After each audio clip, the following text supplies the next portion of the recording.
Hi, I'm Natalie Jill, fat loss expert turned high performance coach. When odds are stacked against us, how do we shift and create everything from nothing? How do we level up when we aren't feeling it yet or we've had a big setback? On this podcast, I'll be talking to some of the most inspiring and courageous men and women on this planet who, at their worst, learned how to achieve success greater than they ever dreamed possible, leveling up and creating everything from nothing. In a world of social media and drive for perfection, authenticity is sometimes hard to come by. When we do spot it, we want more of it. Cassey has made a name for herself being truly authentic and real with her audience. A few minutes with her and you quickly realize that there's so much more to her than just being the #1 female fitness channel on YouTube, creator and founder of blogilates, Pop Pilates, and Pop Flex Active. Cassey shares with us today how focusing on being a teacher and adding value has worked for her over and over again. How being authentic, vulnerable, and real has helped her grow her audience to millions. How she's turned pain into purpose and takes negative comments and energy and turns them into something positive and constructive. How she's learned to shift quickly when something is adding no value or help to others. And how problems fuel her creativity and how believing in her vision has worked for her time and time again. Listen in and learn from Cassey how she continually has leveled up and created everything from nothing. I'm so excited because I have my friend Cassey Ho today, who is founder of blogilates and of Pop Flex Active. She is an entrepreneur extraordinaire. She's a good friend. She is the essence of somebody who has achieved amazing things because she finally believed that she could. And she's so inspirational when you follow her on social media, when you follow her on her blog, anywhere you follow her, you watch her on YouTube, she just exudes this huge amount of motivation. And it's like you want to be her best friend. So hi, Cassey. Thank you for being here. I'm so excited for my audience to chat with you. I am so excited to be here too, Natalie. Yay! So Cassey, I first met you at an event for YouTube years ago, and you spoke about how you created your business. Literally, if I remember this correctly, you created your business because you had moved and you wanted to stay in touch with a class you were instructing. Right. So tell us about that, because that story stuck with me so long and encouraged me in so many ways. So I had just graduated from college with a degree in biology, but I didn't want anything to do with becoming a doctor because that's something that my dad always pressured me to do against my passion. And for those listening who don't know what I look like, I am of Chinese and Vietnamese descent. And so that whole Asian thing is that in a career, you really only have 3 choices. Either you're a doctor, a lawyer, or you're a failure. So my dad wanted me to be a doctor.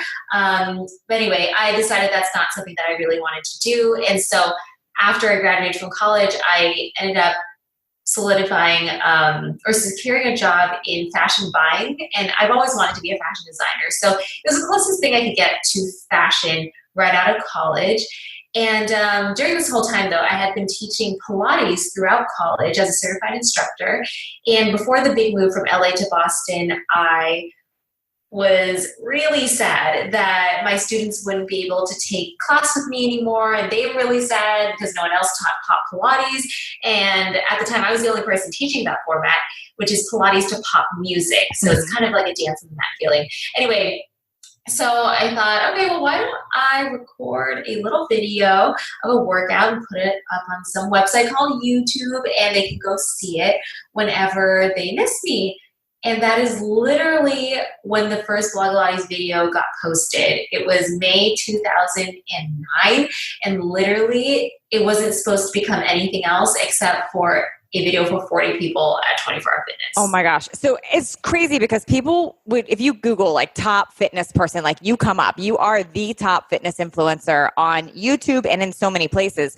So what's crazy, it's like you never even set out to do that. It sounds like it was by accident connecting with people, sharing your video.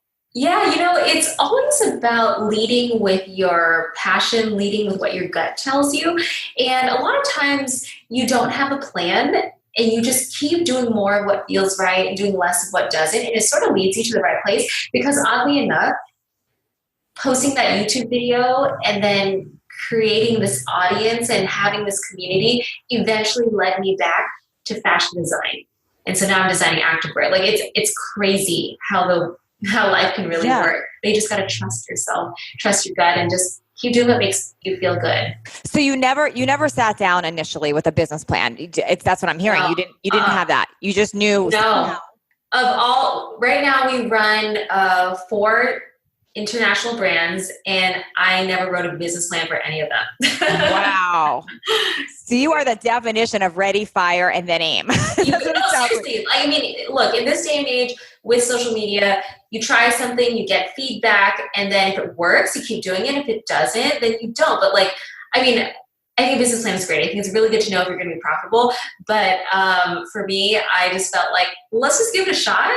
And if it fails, maybe we'll stop. And if it doesn't, then let's keep going. So that's kind of how everything just starts growing for us. Yeah. Now, people look at you now as this incredible success. Like they look at you as an empire, and this it's just an incredible. It looks like you're just so incredibly successful. And I know that it wasn't always like that. Like, did you ever imagine it would be like this? And how? And if you did, I'm curious about that mindset. And if you didn't imagine it, what do you think shifted to get you there?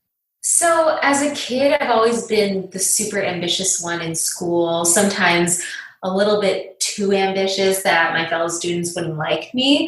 That's a whole nother thing. Okay. So I always knew that I wanted to do something big. I didn't know what it was, but that's kind of why I have this fire inside of me to just create impact, whatever that means. Obviously positive impact, because that's the type of person that I am. So, I didn't know what it was going to look like, but I knew what it was going to feel like. And I'm definitely feeling it. And I'm just so, so grateful for any opportunity that comes my way, because I know that without that first YouTube video, I would not have the chances that the experiences that I get to have today, especially being a person who is not the typical, Caucasian, super fit, woman that you see, all over Instagram and on the magazine covers. That's not me. And luckily, because there aren't agents and managers and, people playing the game to see, okay, who's going to be, the face of whatever this year. It's no, the audience gets to choose who they connect with. And for me, it hasn't ever been about looking like a model. It's always been about being a teacher. And going back to that, the reason why I posted that first YouTube video is because I was a teacher who wanted to continue teaching my students.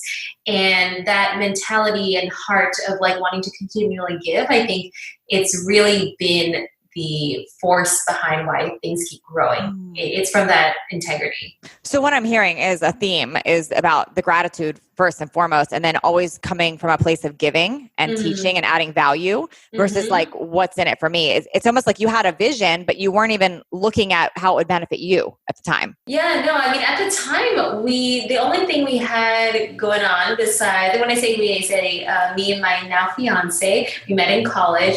And the only thing I had going on at that time was I wanted to design a yoga bag, and so I manufactured a tiny lot of 100, and in this with leftover fabrics, and I was really trying to make it as a yoga bag designer. I know that's super niche, but I was yeah, this is gonna be it.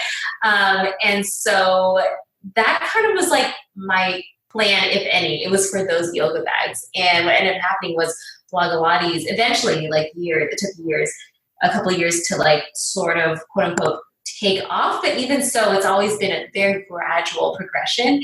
And then through that vehicle, social media, I was able to expose my designs to more people. So it kind of worked hand in hand. So have you always had you mentioned that you always were interested in fashion. You had this idea of the yoga mat. Did you always have a vision of building a brand around clothing? I have always wanted to be a fashion designer. If you go to my parents' house, you'll see I have binders and binders full of evening gown designs, wedding dress designs, red carpet. I always wanted to be a flashy fashion designer. But as I got into Pilates and fitness, I realized there was a need for fashionable activewear, which back in the like 2007, 2008, like that didn't really exist. Now we have, Lululemon, Hour Yoga, we have all like Lorna Jane, like so many options. Back then there really wasn't anything. And so I wanted to get into that, but I wanted to start with yoga bags so I didn't have to deal with sizing because I didn't come from an educational background with fashion design. So I thought, okay, I could work with the architecture and geometrics of a bag. Like I think I can understand that. So that's where I started. But in terms of like fashion, it's something that I had to grow into and still continuously growing every day. It's really hard, the whole fashion industry. It's been exciting because of the fan base that's so excited to have a piece of not just the clothing, but really be a part of the entire blogilates community. And having a piece of that fabric on your skin really, connects them to the entire journey and the entire community. Mm. Okay. My gosh, I have so many questions now. Okay. So first of all, I want to go back to, you originally said you were in school for biology and your parents wanted you to be a doctor. That's what they wanted. And I also remember you sharing that they didn't want the whole fitness thing when you started taking off with that. How did you talk yourself into being okay with your decisions and what you were working towards? Because so many people get trapped in what other people want for them. How were you able to master that? It was really hard. And I was flailing and unsure of myself and thinking that I was making the wrong decision the entire time. Now, I was in college and I had never gone through a rebellious phase with my parents, like ever. So this was a really big one to start with. And what ended up happening was I was just so incredibly unhappy thinking about my future and thinking, wait, if I have this one life, like why am I doing something that I don't like why, like what is the point of that? And my parents were like, well, you got to make your money and then you do the fashion design thing on the side. It's like, no, that doesn't work for me.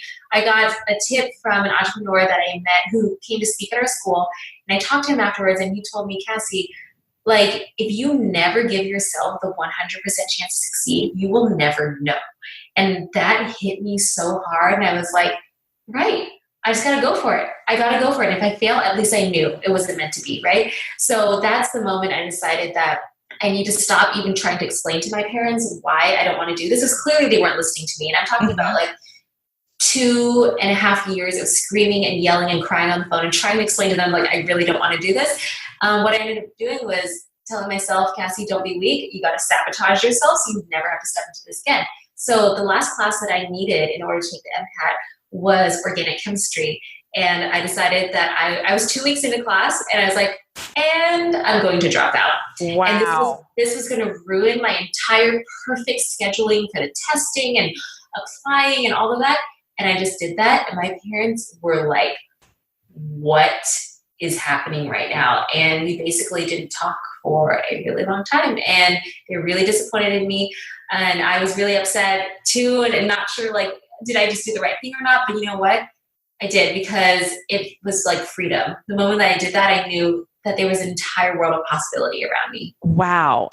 Now, what would you tell somebody else about that? Because that is a theme. It's like the people-pleasing theme, and my parents or my husband or my friends, they're not accepting or not wanting it. What would you tell somebody else in that situation? Because just like that entrepreneur said to you, that you'll never actually know, you'll never actually know if you don't give yourself this chance. What would you tell somebody else that's struggling with that? Obviously I want to say, go with your heart and do what you want to do. And, if you fail, then like try again. But the reality is you got bills to pay. Maybe you're older and you have kids to take care of. So what if you follow your passion and it doesn't work and all of a sudden you're on the streets? You know what I mean? Like, so it's one of those things where it's like, follow your heart, but be smart about it. So like do it a little bit at a time. So maybe if you do have a very stable job, maybe start, I don't know, like taking a little bit of extra time towards what you like. Like, I don't know if you need to stay up later at night to like start a different project that you like, but like start in little bits. Again, if it feels good, if it's working, do more. If it doesn't, do less. But as someone that is older now, like I am responsible for other people, I feel like you also need to be responsible about the decisions that you're making. And so it's hard to really give like I said, I want to say just go for it, because that's kind of what I did. And I too, I mean, I had a job in line. Like I applied to become a fashion buyer. And so that was kind of there. I knew that wasn't my end goal, but that was like the next step. And so I think you got to keep progressing towards what you want to do. Maybe it's not like the next step may not be the perfect step, but it's the next step forward. So I hope that makes sense. Yeah. So you had a backup plan so you could feel safe and secure, but sort of. But I mean, like, okay, look, like even when I got to Boston and I worked that first corporate job, it was not what I thought it was going to be. And my boss made me feel really stupid. And I had just gotten myself into this place where it was like, this is not the glamorous dream that I thought this was going to be. And I ended up quitting after 8 months with no plan. Okay. Like, and me and Sam had broken up at that time, and he flew back to California. And now I was paying double rent with no job. And so at that point, I had to work group fitness instruction 12 times a week to make ends meet. And so here's the thing. It's like sometimes when you don't have a plan, you make these big drastic decisions like to quit your job without, having anything in mind. It also forces you to survive. And in those moments, I think you make really important decisions too. So either way, I mean, whether you want to play it safe or go hard, I think you'll be able to figure it out if you want it bad enough. So Cassey, can you remember a moment when you realized like, wow, I'm super successful? Have you had that moment? When did you, and what was that like? Yes. I mean, I've definitely had moments where I realize like, wow, I'm so grateful for what I have. Oh my gosh, look at all this. And then of course I have moments where I feel like what do I even want all these problems? Because like, I forgot who said this, but it was like another level, another devil. And I just kept feeling that way. Like, I was like, can I ever just really enjoy this? Because I keep running into these problems and they hurt, and you're having people that you can't even trust anymore. Like, it was just becoming such a, I don't know, just a big mess. And sorry, the answer to your question is like, yes, I felt that way. And I think it's really important to remind yourself that you're doing a great job. And what helps me realize that is like taking a moment to stop, like literally stop, because I'm constantly moving forward. Turn around and look how far you've come. Look at where you were last year or even like 5 years ago, and what did you want at that time? Look at what you have now. Look what you've created. And like that always brings me to a place of such gratefulness. And then, when it comes to, oh, look at all the problems I have now, it's like, well, these are different problems. These problems actually that you've earned so that you can get to the next level. And so, I felt that way, and it's always both. It's both. But it sounds like from that gratitude statement, you look at problems as growth now. So it's like you have the problem, it stresses you out for a moment, but then it's what's the growth in this? And just like you said, it brings you to the next level. I mean, you have to. If you're having no problems and no mistakes, are you really going anywhere? And that always scares me too. When things are too perfect, it terrifies me, because either people are not telling me the truth because they want me to be happy with what I'm seeing or hearing, and I'm living in a fantasy world, or I'm just not taking big enough steps. I'm not innovating enough, and so I actually don't like it when it's too perfect. I think perfection in like momentary bits is okay, but too long, then you become complacent. No, that brings me to something that I've really noticed about you, and this is so important for people listening, is a lot of people go into their vision or what they want to create with, I have to look perfect. I have to look perfect. And you are so incredibly authentic. Like, I watch what you share when you're feeling something, or when you're struggling, or when you've been beaten up. You really share it with your audience. And I found it seems like they really connect with you on that. Yeah. I mean, look, like I started blogging because it was like a diary, and then people started reading it. And so that's why I've always been able to be so vulnerable in a public-private way type thing. And yeah, you know what? I think a lot of times people don't talk about things because they're embarrassed, or like no one else has gone through this. But the truth is, there's a lot of people who can connect to what you're saying. And for me, reading the comments is also therapeutic just as much as the writing, and knowing that other people, knowing that you're not alone, that's been really cool. That's been the power of social media. Obviously, there's a lot of positive and negative, but it's how you want to use it. And for me, it's been generally positive. And a lot of people will hear what you said and say, and I've seen this with marketers, it's like, okay, I have to share a vulnerable story, or they look at it as I'm going to share a vulnerable story so I can connect. And what you're saying is you just really were vulnerable. You really were real. Oh, for real. You were your journal. You shared what's going on.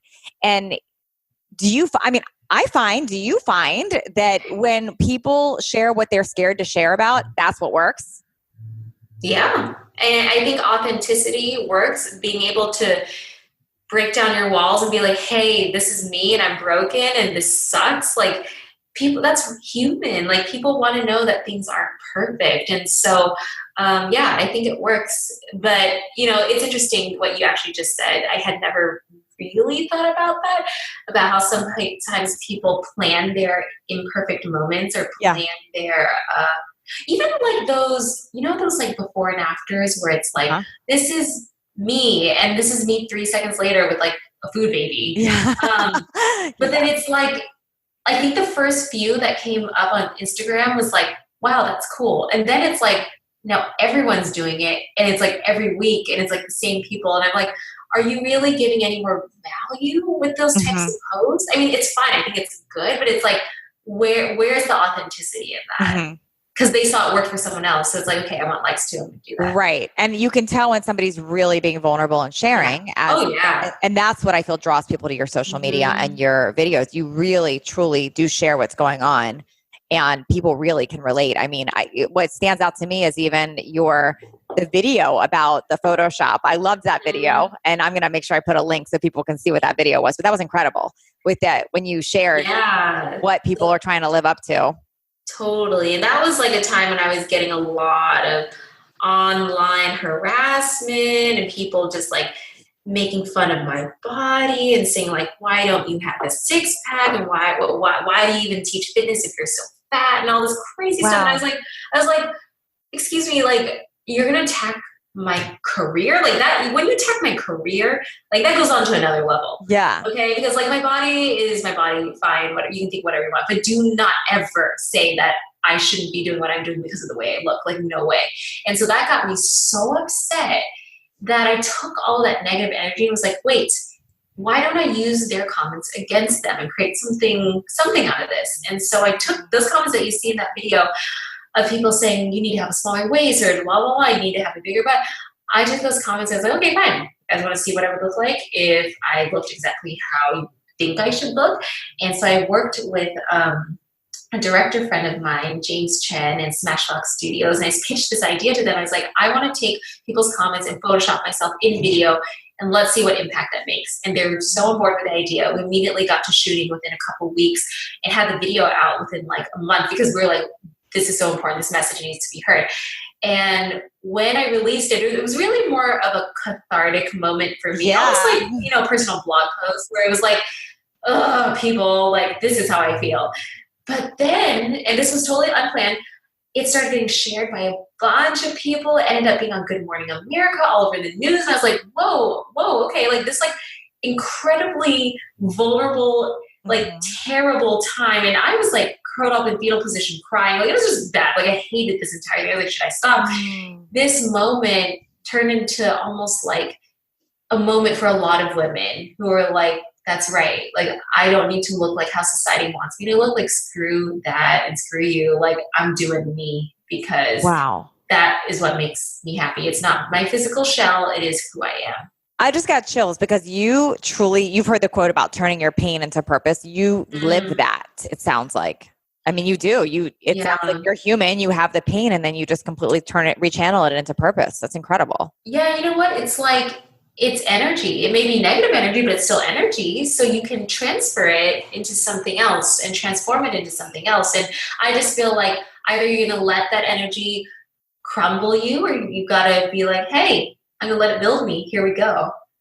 I think that's how you gotta live. How do you, like, what goes through your head when you get those negative comments? And I know the power of like, let's channel into something else now, but what goes through your head instantly? Like, because so many people, they stop themselves from going for things because somebody says they're fat or they can't do it. It's too late or too old. All these self-imposed stops. Like, what happens when you're being attacked with that? Like, take us through that. Yeah, well, when I'm being attacked and I'm a very emotional person, I initially crumble. I cry. Like, that's my initial reaction. I start to look at myself and be like, why am I this way? Like, these are all the natural human initial reactions. Then give myself some time to really like feel that, because I don't think it's safe either to pretend like it's okay and like, oh, whatever, I'm gonna brush it off. This is not okay. It hurts. And so I let it hurt.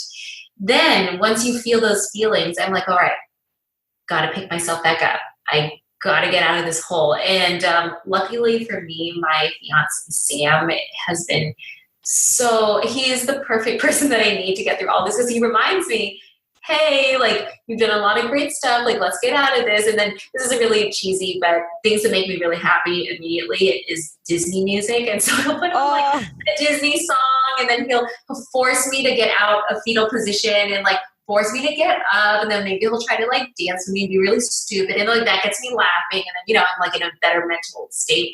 And then I get to think clearly and be like, okay, it's just a comment.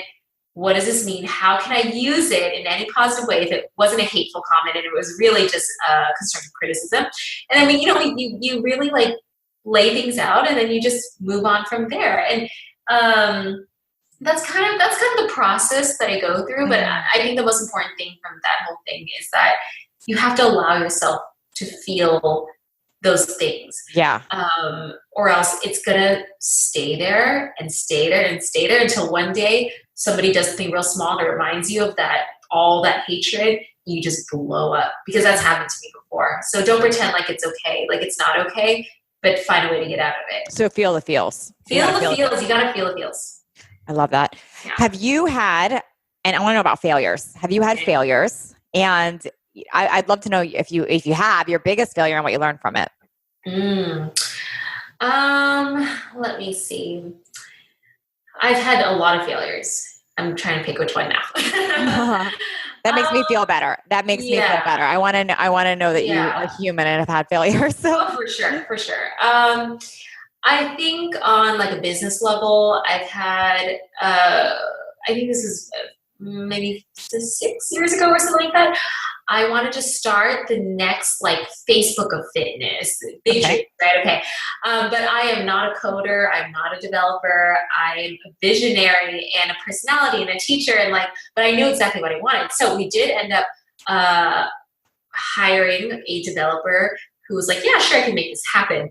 And so, we're going along and they're promising me all these things, and we eventually get to a point after like a year of like working together. I'm like, okay, this is cool. I didn't know anything about like servers and like how much it could take at once. And so of course, right when we launched, like the entire thing just like breaks. And I'm like, wait, what? Because there were too many people on.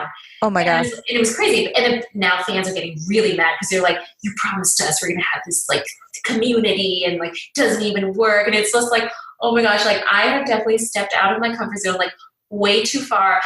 It looks like I don't even have the right professionals in place. So anyway, we dabble with this thing, which is something that people really want, and yet I couldn't figure it out, because I think what ended up happening was, for the amount of traffic that we got, for the amount of pictures that were being uploaded, comments, forums, like the whole thing, I think I would have actually needed like a huge investment from what do you call it, like those investment companies to like even make this happen. So I was trying to make this happen based on the money that I had saved up. And so I think it had gotten to, the whole website had gotten to a place where it was completely out of my scope and my range of expertise, that I had to shut it down, with hundreds of thousands of people wanting it so bad. I just had to kill it, because I was like, I'm spending way too much time on this thing that, first of all, it hasn't even made me money yet, because we're charging people. It was free. I wasn't running ads on there, and it was just like, and it's giving me so much anxiety and sucking away my money day by day. And I was like, I just can't. And so we shut it down. Fans are mad, but it's fine because it wasn't something that I was good at. How'd you handle that though? So they're mad, and did you tell them the truth? What did you do? I mean, I told them like, this is not something that I can handle anymore. And I'm really sorry. Like, let's continue to talk on like Facebook. So, I mean, that's all I could do because it was out of my scope, not my expertise, didn't have the money. Like, it was like, this is not what I meant to be doing. Like I said, what I meant to be doing is to be a teacher. Yes. So even in that sense, am I really still teaching? Like, I'm connecting, but I'm not Facebook, I'm not MySpace, I'm not any of these things. Like, maybe I need to step away from that and continue doing what I'm good at. And so that was something really hard that I had to do because I'm always like we got to figure it out. Everything has got to be a way. But in this case, it was like, there isn't a way because of the manpower, the money, and all this kind of stuff. And my time. It's not where I should have been putting my energy. So you were authentic. You told him what happened. What did you learn from that? What did you take from that? I learned that sometimes you have to step away from things, even when they're really good things, because it's not making anybody happy, right? Because it wasn't working, so I wasn't happy. It wasn't working, so the fans weren't happy, but it was still something somebody wanted. So sometimes you just have to be okay with it and just move on and do other things that you're good at. And stay committed to your vision, it sounds like. Yeah. Wow. Okay. How do you adapt to bad situations? I want to know that. So you told me about the Disney music, but how do you, other than the habits that you do, like what do you do? What do you do? You have a habit, you do that. Do you then, tell me your process with that when a bad situation's coming up. In a bad situation. Okay. Bad situations. When that happens, usually I need to talk to somebody about it to make sure that I'm seeing things right. Because a lot of times bad situations are unnecessary because it begins with a miscommunication from somewhere. So first I got to talk it out. Usually I'd say it because he's my life partner and my business partner. So we talk it out. If it turns out it is actually a very bad situation, then we need to figure out a plan to kill it immediately right there. And that happens with transparency and honesty and not playing around or dancing around at all. If it's with a person, we call them in, we got to talk to them right then and there. Like, hey, what's going on? Why did you do that? Like immediately, like, I think again, miscommunication, also pretending like stuff is okay, like not okay. Got to be honest and we got to get through stuff. So for me, it's about finding a solution. That's how I get through bad situations. If I'm not being solutions focused, then all of a sudden I'm thinking about, oh, what did they say? What did she say? Oh, look at all this, oh, poor me. It's like, no. Skip all of that. How do we fix it? Yeah. So you're not even letting the story develop. You're not even letting it, like, you're just going right to the source. You're clearing it up. I love that. So you have to, like, otherwise, like, we're just gossiping at this point. What is the point? There's no point. Now, on social media and with everything I see, you always seem so motivated, so focused, so driven. What do you, I know you have days where you just don't feel like it, like where you just don't feel like posting on Instagram. You don't feel like filming a video. Like, how do you shift that mood and get yourself to do it when you just don't feel like it? Well, I think, see, it's really hard because I am a social media personality and so people want to see me on all the time. But there's like business Cassey mode and then there's, like online personality mode. And a lot of the time I'm in business mode because I'm literally right now sitting at my desk and I'm going to get some stuff done after this that doesn't require any real physical movement and being happy and bubbly in front of a camera. But I need both of them because the Cassey that you see on camera is true me, and the business Cassey is also true me, but it's different. It's different versions of me. And now I have forgotten your question. What is your question? Oh no, I want to know. Look, when you don't feel like it. So when I don't feel like it. Yeah, like you're in business mode and you're working on stuff, and now you've got to shift to social media, Cassey, and you don't feel like it.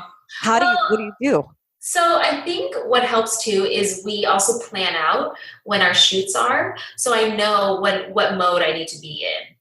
So it's not all of a sudden on the fly. That's why I incredibly respect people who are vloggers because they are on all the time. They're performing all the time. Like I tried for a week and I bought myself a little vlogging cam. They're like, cool, we're going to do all this new content. And I was like, I can't because I need to live my real life. Like when I eat, I want to eat. When I like play with my dog, I'll play with my dog.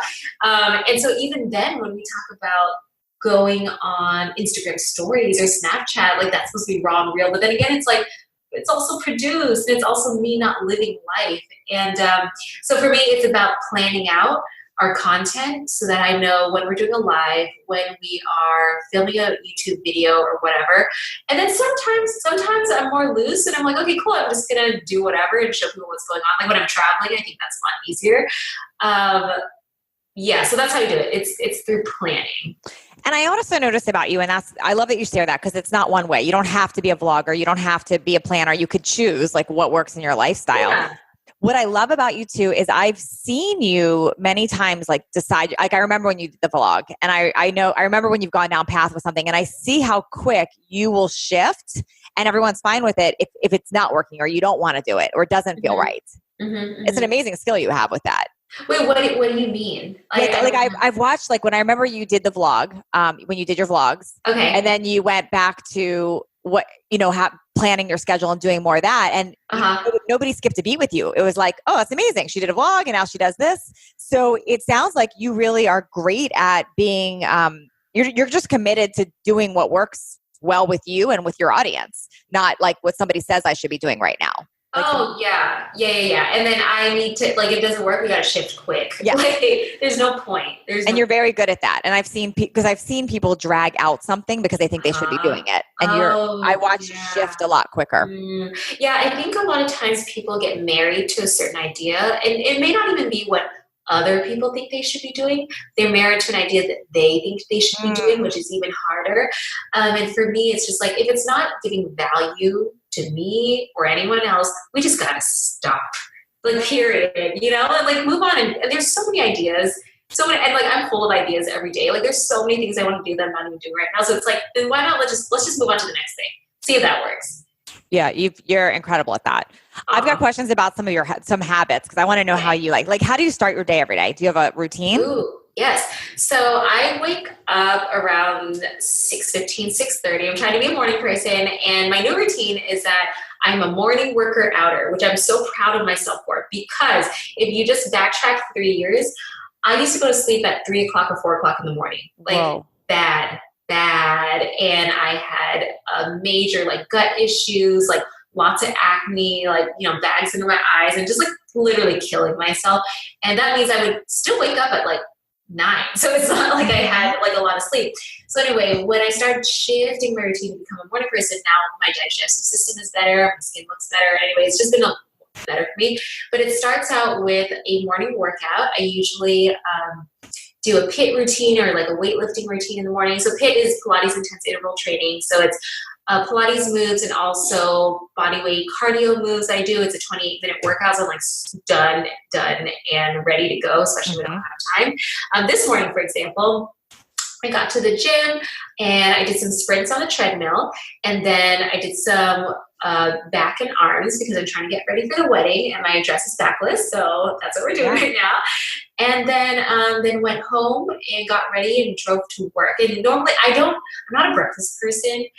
Right now I'm not a breakfast person. So I don't eat, and I'll begin my first meal for lunch. Yeah. But I drink a ton of water. So I mean, I drink, like, water is the first thing I chug down right after I brush my teeth. And usually it's water with lemon. And I just realized I don't even know how we're friends now, because I wake up so excited for breakfast. So we definitely don't have that in common. I get like excited. You know what's interesting? Oh no, and yeah, I used to too, but like I'm like changing, like I used to be a night worker outer, now I'm a morning worker outer. I don't know, my body is interesting. No, but even as a kid, my dad would like force me to eat breakfast because he's like, you need it for your brain. And I was like, but I don't want to. If I ate breakfast, my stomach would hurt. So I don't think I've like ever been a breakfast person. Interesting. There was a period in time when, I was like into this whole fitness thing. It was like, oh, you gotta eat the first thing in the morning. I was like doing that. I just realized like, I don't need it. Like we're talking right now, I haven't eaten anything yet. But I drank coconut water. I'm just feeling fine. I feel good. Yeah. Now, so you do your workout first, you get up early, you don't eat, you're drinking water initially. Do you have you touched your phone yet? Do you do what else is happening in the morning? Are you staying away from that? Definitely touch the phone. Like literally I wake up and I have to turn off my alarm and then I look at my phone right away. So I know, but I just need to know, like, has anything happened overnight? And then, it's get ready for the gym. My phone is on do not disturb all day long though. I think that's something really important that I want. Oh, okay. Because I used to have that, that clicker or slider, like on the other way. And every time I would get a notification or a phone call, like literally, like it would disrupt my like mission, like I can't get my things done. And it's like, when I check my phone and if someone has called me, I will call them back, but I'm not going to pick up the phone. I'm not going to text people back right away. Like it's going to be fine. And so that has been so important too during my workout. Like I do not, if a phone rings during my workout, I get so messed up. So I make sure I have my playlist ready, I have my workout ready. We're going, we're not disturbed. And then after I'm done, then I check my phone. And I feel like that has been really, really good. Yeah. Now, does it distract your routine at all? Like if there is something that transpired overnight or you do see that thing when you check your phone in the morning, does that ever get in the way of your workout? Yeah, definitely. Let me get an email that I don't want to see. And now all of a sudden it's in my head, like totally disrupts me. But again, I feel the feels and then I'm like, okay, I need to go work out. And then you put on, I start with a good Taylor Swift song and then I go and then we go back to the problem after the workout. But the workout is like my time to motivate myself to get ready for the day, to set the tone for the day. And it's such an important time for me. And I hate missing my morning workout. So you're super committed to it. I love that. Yeah, well, unless I'm traveling and I just have no choice or whatever. We've got to shoot that day. We had a shoot yesterday, and it was a Pilates shoot, so technically it's like a full day workout. So yeah, but in general, like my morning workout really makes me feel so happy and so good. Now, tell me about who you surround yourself with. Like, are you a believer in having the right circle of friends? Like, what do you surround yourself with? Who? Yeah. So I am a believer in the people closest around you reflect who you are. I forget who it was, but they said like the 5 people closest to you are a reflection of who you are. And so for me, I like surrounding myself with people who are highly motivated and successful, but also nice, kind people who care about you. I think that's really, really important too, because you can put yourself around a lot of people who are super high achieving and just don't give a care about you and are egotistical. And that's not the kind of people I want to be around. I love humble people. I love people who give. And I'm very fortunate, obviously, to have Sam around me. My sister just moved to LA and she's around me. And so those are like the family feel good vibes. And then within the YouTube community, I have a circle of friends who are just so wonderful, all from different crafts. We have singers, we have beauty vloggers, we have musicians, and we all will just meet up like once a month for a game night. Fun. Not even talking about business, whatever. It's just like literally we are here to play games and have a good time with each other. And if we happen to have any problems that we need to talk about, at least we're in a circle of people that understands that. But it's just been so nice to be around other highly motivated people in different crafts. I think and it's so fascinating to meet talented people in things that you have no idea how they're doing that. And so I have so much respect for my friends. Cassey, how do you stimulate creativity? Like you said, you have 1,000 thoughts a day and you have all these ideas. Do you ever have those creative blocks? And because you are so crazy creative. Like I watched it. You've got all these, and I'm like, how does she think of that? Is there something you do to stimulate that? Ooh, oh man. I mean, right when you say that, I have like so many things sitting in my head, but how I get creative is usually when I'm faced with a problem. It goes back to these problems, which are challenges, which are also like homework assignments. I just find that so fascinating. Like you got to make sure you get this as your end goal, but you got to like be within these bounds or whatever. And so problems make me really creative. If I feel like, oh, we're stagnant in followers this month, like what can we do? Or like, the fans want more pop flex, but they want it faster. What can we do? Like this is the first time I've ever said that, but problems are what inspire my creativity. I've never heard that. And I think that's great. I just wrote that down. That's amazing. Oh, I've never said that either. So I'm going to write that down. Yeah. Problems make her stimulate your creativity. That's incredible. All right. Two big questions that I ask everyone. One, I'm curious what your favorite quote is, if you have one. Oh my gosh, so many favorite quotes. I'm going to pull up my phone right now. Okay. Okay. Because I don't want to mess it up. Okay. Let's see. Okay. As of recent, I've been following someone named Jay Shetty. Do you know who Jay Shetty is? Yep, I do. Oh my gosh. His quotes speak to me like hardcore. Okay. Like hardcore. Okay. And because recently I've been, okay, look, when you become an entrepreneur, or at least when I became an entrepreneur, I didn't think that it would be a lot of management of people and things. And that's a place that I've struggled a lot with. Also because I'm a people pleaser and it's hard to do that. Also, I'm trying to be a leader. So I've had a lot of issues with that. And let's see, he posted something and I'm going to find it. It's in my save. Okay. Oh, wait. Okay. Okay. He posted, stop giving 100% to people who give you 50%. That was really good. And another one, and again, my favorite quotes at the moment change with issues that I'm dealing with at the moment. So this is another quote that spoke to me so well. It says, thanks to the people that walked into my life and made it better. And thanks to the ones who walked out and made it amazing. Ooh. And like, I know, right? Yeah. When I heard that, I was like, thank you for empowering the situations I've been in. Yes. Yeah. No, I lied because I said I had one other question I ask everybody, but I have to ask about what you just said now first, because that is actually very interesting. You said you struggle with managing people, and I feel a lot of creative people do have that same thing. Any insight on that, on what you've learned about that, or what you where that struggle comes from?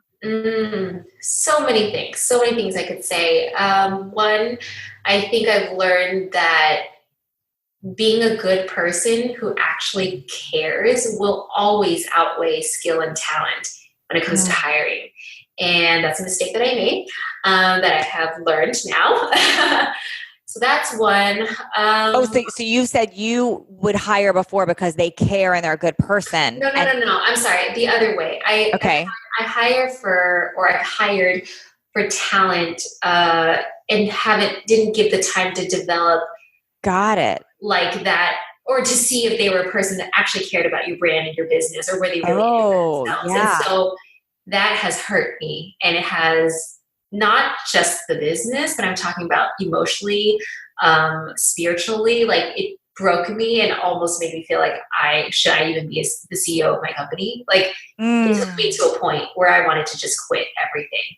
Like, literally. Wow. Because when you have a snake or a poison in your group, and my team isn't that big, and you have one, it will really affect everyone and everything, and it will disrupt everything. And when it starts to affect me personally, and I'm no longer be able to be creative because now I'm worrying about who's saying what behind whose back, like, it's just like, no, that's not what we're here to do. And so that's something that I've learned over the past few years, and it has also affected the way that we hire people too.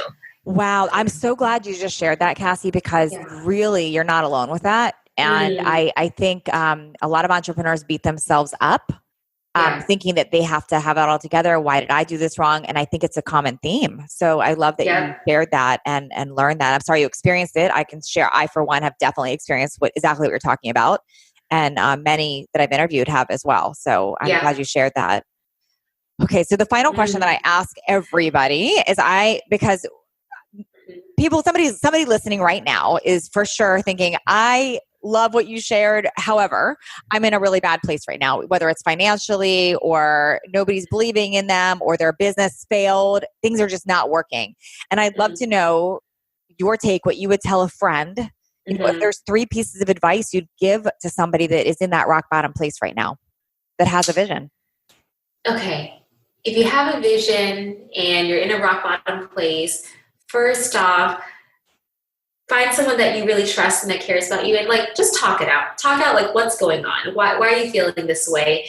And then also this person, whoever you're talking to, maybe it's a few different people, someone who can truly support your idea and give you that little boost of confidence to just go for it. Because that's so important, because we are affected by what people tell us, by what we think people think of us.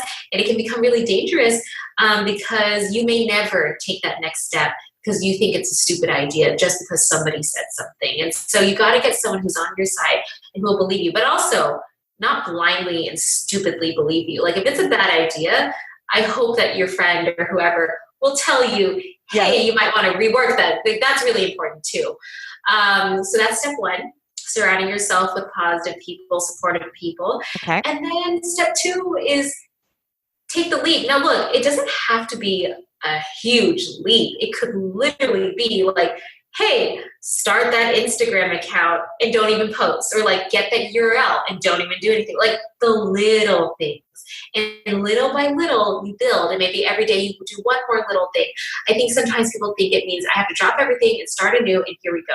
But it's not. It's like, even if you post a YouTube video, you can still keep doing what you're doing and then make another YouTube video. It's not like this huge life shift, because I've met too many people who will ask me, Cassey, like, can I pick your brain? Can I really sit down and can you mentor me? And it's like, and so what, and I've gotten tired now of doing that, because anytime I give advice and they don't do it, it just makes me feel like, what was the point of that? And usually it's them being like, yeah, I'm going to do it. And they just don't do it. So literally step two is just do it. And those are the steps, because then after that you figure out, okay, did that work or not? Should we keep going or should we not? You know? Yeah. So find someone that you trust, that cares about you, that can give you, that can believe in you, give you some confidence to go for it if it's a good idea. Take a leap, take a little step forward. Anything else that people can do to help shift them? Because, they've lost a business. They've like nothing's working right now. They're like, I don't even have the money. I don't even have this. What would you tell them? Third thing. Well, if you don't have the money, sometimes you gotta get a job to make the little money that you gotta make to take that first little step. I mean, it's like, let's not think about poor me, I'm a victim, what can I do? It's like, hey, this is where I am. How am I going to get out of it? Again, based. So find a solution. Whether it's find a solution. Doing and the hard stuff. It's good. And sometimes it means you just got to put that ego like out, like forget it, like just get through this moment and it's going to be okay. Wow, it's powerful. Yeah. Cassey, you are so powerful. And so if you guys are not following her, this means you have to follow her. She's amazing. Her energy, she's so motivating. She's so real. She's so authentic. Can you share with everyone, like, what's coming, what's out there, where they can find you? Like about your app, everything. Yeah. Well, first of all, Natalie, I want to say that this was a really fun interview. Like, I love the questions that you ask, because it's really different than the other interviews I do. Because everyone's like, well, can you tell me how you got started? And it's like, you know how it is. It gets really boring. You're just like, okay, just short the story every time. But I like that you made me think, and that you inspired me to learn something new about myself, which is that whole thing about how problems inspire my creativity, which I had never, ever, ever, ever thought of. So I love it. Thank you for that. That's like a gem for me. I'm going to write it down. Okay, sorry. So how are you going to find me? So I am at blogilates on everything. So that's blogilates. It's a mixture of blog and Pilates, because I started out as a blogger and I'm a Pilates instructor. And you can find my activewear at popflexactive.com. And then also we just released a new app called Pit Pocket. It's PIIT Pocket. And basically with this app, you can drag and drop your own HIIT routines to be whatever you want it to be. And that's been really cool. And also customize your own meal plans that are 28-day reset friendly, which means they're gluten-free, dairy-free. And I know a lot of your followers, Natalie, would probably really enjoy that. Yeah. So yeah, it is. And it's free to download. So Android and iPhone, like, go for it. Amazing. And I will stand behind anything that Cassey puts out there is like top notch. She goes all in. You're like high performance on everything. I mean, oh my God. Your yoga mats that I've seen, they're like incredible. You don't do anything average. You do nothing average. But you know what? It's interesting, because when you look back and you're like, oh, those were really bad. But in the moment, you do the best that you can. And so I think these mats right now, I love them so much. I love them. Go follow her, everyone. Look at her stuff. She's amazing. And her active clothes, everything. I stand behind all of it. It's incredible. Thank you so much, Cassey, for being here. Oh, thank you, Natalie. Hope to see you soon. Thanks for leveling up with us today. Please share this episode if you found it helpful so others can join in. And don't forget to hit that subscribe so you don't miss out on future shows. And if you would leave me a 5-star review, I appreciate those so much. I read all of them, and it's how I know that I'm giving you information that you find valuable. And come interact with me over on Instagram at NatalieJillFit. I read all the direct messages and comments over there. Make it a great day, creating everything from nothing.